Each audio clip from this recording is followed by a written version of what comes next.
2025 বৰ্ষৰ জুলাই মাহটো কৰ্কট ৰাশি ব্যক্তিসকলৰ বাবে সফলতা, অগ্ৰগতি আৰু প্ৰত্যাহ্বানৰ মিশ্ৰণৰ সৈতে এক গুৰুত্বপূৰ্ণ মাহ হোৱাৰ সম্ভাৱনা আছে।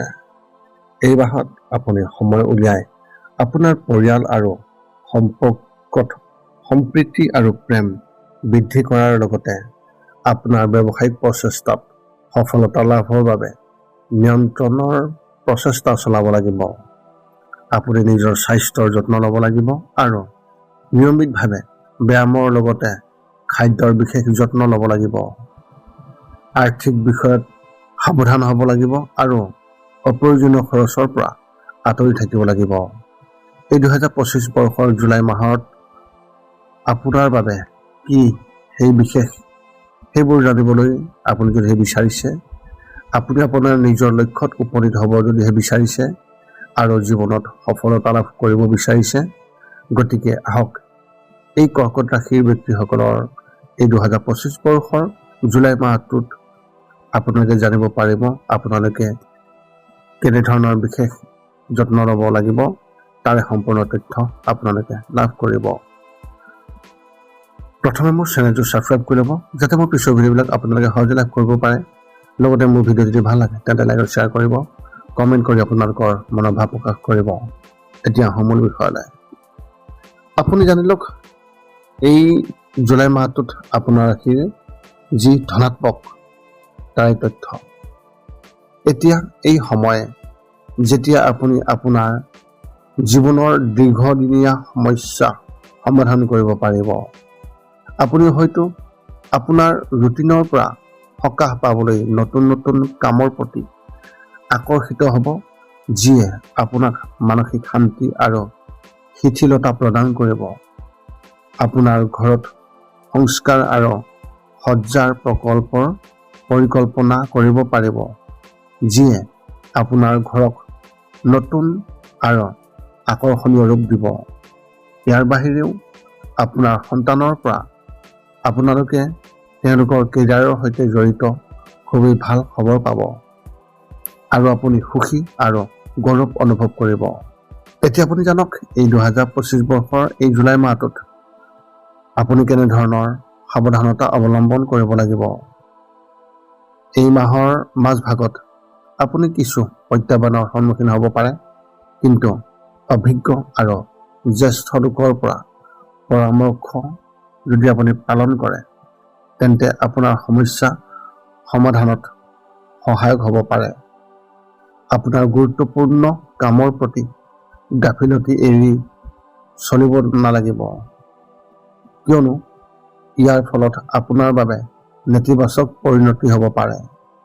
নিজৰ কামত মনোনিৱেশ কৰক আৰু নিজৰ লক্ষ্যত উপনীত হ'বলৈ নিৰন্তৰ প্ৰচেষ্টা চলাওক। বন্ধুৰ পৰামৰ্শৰ ওপৰত বেছি নিৰ্ভৰ নকৰিব। নিজৰ সিদ্ধান্তত মনোনিৱেশ কৰক আৰু নিজৰ লক্ষ্যত উপনীত হ'বলৈ কাম কৰক।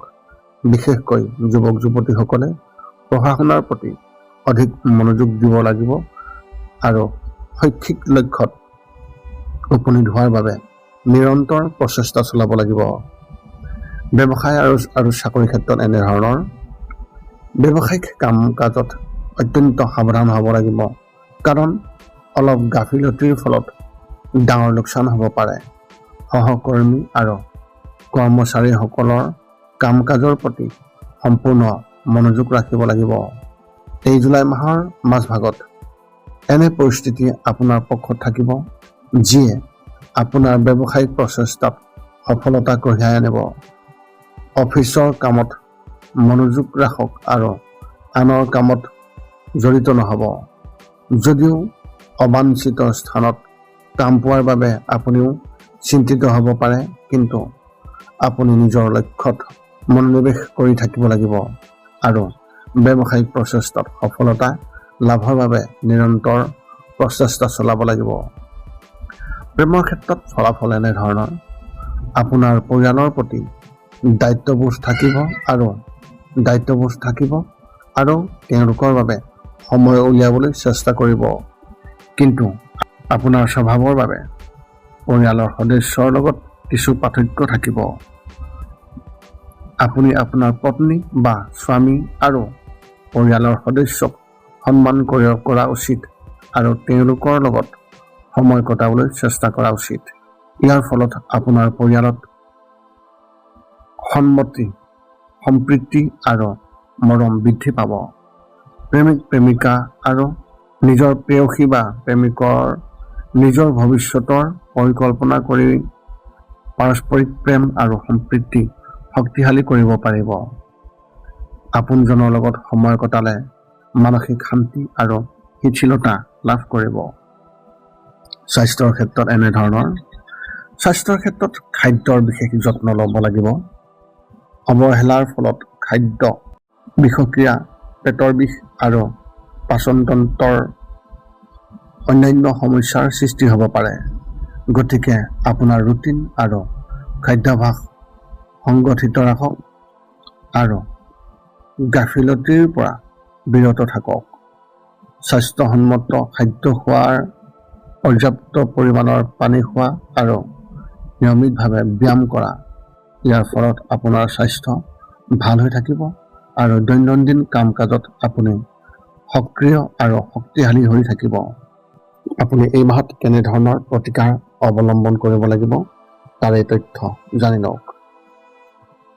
আপোনাৰ পৰিয়ালৰ প্ৰতি দায়িত্ববোধ ৰাখক আৰু তেওঁলোকৰ সৈতে সময় কটাওক। খাদ্যৰ বিশেষ যত্ন লওক আৰু স্বাস্থ্যসন্মত খাদ্য গ্ৰহণ কৰক। এটা পদ্ধতিগত ৰুটিন আৰু খাদ্যাভ্যাস ৰাখক আৰু অসাৱধানতা পৰিহাৰ কৰক। ব্যৱসায়িক প্ৰচেষ্টাত সফলতা লাভৰ বাবে নিৰন্তৰ প্ৰচেষ্টা চলাওক। লক্ষ্যৰ ওপৰত মনোনিৱেশ কৰক আৰু সপোন পূৰণৰ বাবে কাম কৰক। সম্পৰ্কত সমন্বয় আৰু প্ৰেম বৃদ্ধি কৰিবলৈ সময় উলিয়াওক। সুস্থতাৰ যত্ন লওক আৰু নিয়মিতভাৱে ব্যায়াম কৰক। সাৱধান হওক আৰ্থিক বিষয়ত আৰু অপ্ৰয়োজনীয় খৰচ এৰাই চলিব যাতে আপুনি পাৰে। যদি আপোনাৰ মনত এতিয়াও জ্যোতিষ সম্বন্ধীয় কিবা প্ৰশ্ন আছে তেন্তে আপুনি আমাক আপোনাৰ প্ৰশ্ন আমাৰ এই ভিডিঅ'ৰ তলত কমেণ্ট কৰি অৱগত কৰক আৰু আমি আপোনাৰ প্ৰশ্নৰ উত্তৰ দিবলৈ আমি সকলো সময়তে সাজু আছোঁ। এতিয়া আপুনি সকলো তথ্য লাভ কৰাৰ পিছত এই 5টা কাম কৰিবলৈ আপুনি যিমান পাৰে চেষ্টা কৰক। সৰ্বপ্ৰথমটো হৈছে আপুনি আপোনাৰ শৰীৰটো সুস্থ কৰি ৰাখিবলৈ দৈনিক যোগাসন কৰক, য'ত মূলতঃ 10 মিনিটৰ বাবে ওমকাৰ মন্ত্ৰ, 10 মিনিটৰ বাবে কপালভাতি আৰু 10 মিনিটৰ বাবে অনুলোম বিলোম। ইয়াৰ লগে লগে আপোনাৰ শাৰীৰিক আৰু মানসিক স্বাস্থ্য একেবাৰে নিখুঁত হৈ থাকিব। 2 নম্বৰটো হৈছে ৰাতি শোৱাৰ আগতে নিস্তব্ধ আৰু নিৰ্জন ঠাইত 10 পৰা 20 মিনিট ধ্যান কৰিব লাগে। ইয়াৰ দ্বাৰা 2টা উপকাৰ পোৱা যায়। এটা হ'ল আপুনি ভাল টোপনি পাব আৰু দ্বিতীয়টো হৈছে পিছদিনা আপুনি সতেজ অনুভৱ কৰিব। ধ্যান কৰি থাকোঁতে মধ্যমীয়া শব্দৰ শান্ত সংগীতো আপুনি শুনিব পাৰে। 3 নম্বৰটো হৈছে প্ৰতি মঙ্গলবাৰে পুৱা নিশ্চয় হনুমান চালিচা পাঠ কৰক আৰু হনুমান মন্দিৰ দৰ্শন কৰক, নতুবা আপুনি বিষ্ণু মন্দিৰ দৰ্শন কৰক। ইয়াৰ দ্বাৰা আপোনাৰ আৰু আপোনাৰ পৰিয়ালৰ যিকোনো সদস্যৰ সংকট দূৰ হ'ব আৰু সদায় সুখ আৰু শান্তি থাকিব। 4 নম্বৰটো হৈছে ঘৰৰ বাহিৰত গৰু আৰু কুকুৰক প্ৰতিদিনে আপুনি পাৰিলে খাদ্য খুৱাব লাগে। খাদ্য খুৱাওক আৰু যদি পাৰে চৰাই চিৰিকটি আদিকো খাদ্য আৰু পানীৰ যোগান ধৰক। এই পৃথিৱীখন যিমান আমাৰ সিমানেই সিহঁতৰো। নিতৌ ইহঁতক খুৱাই আমি তেওঁলোকৰ পৰা এক আশীৰ্বাদ লাভ কৰিব পাৰোঁ আৰু আমাৰ ওপৰত থকা গ্ৰহবোৰৰ কুপ্ৰভাৱ দূৰ হ'ব। সদশেষত 5 নম্বৰটো হৈছে আপুনি পাৰিলে মাজে মাজে চৌপাশৰ দুখীয়া ব্যক্তিসকলক আপুনি পাৰিলে সহায় কৰক আৰু ভোকাতুৰ ব্যক্তিসকলক আপুনি পাৰিলে খুৱাবলৈ চেষ্টা কৰক।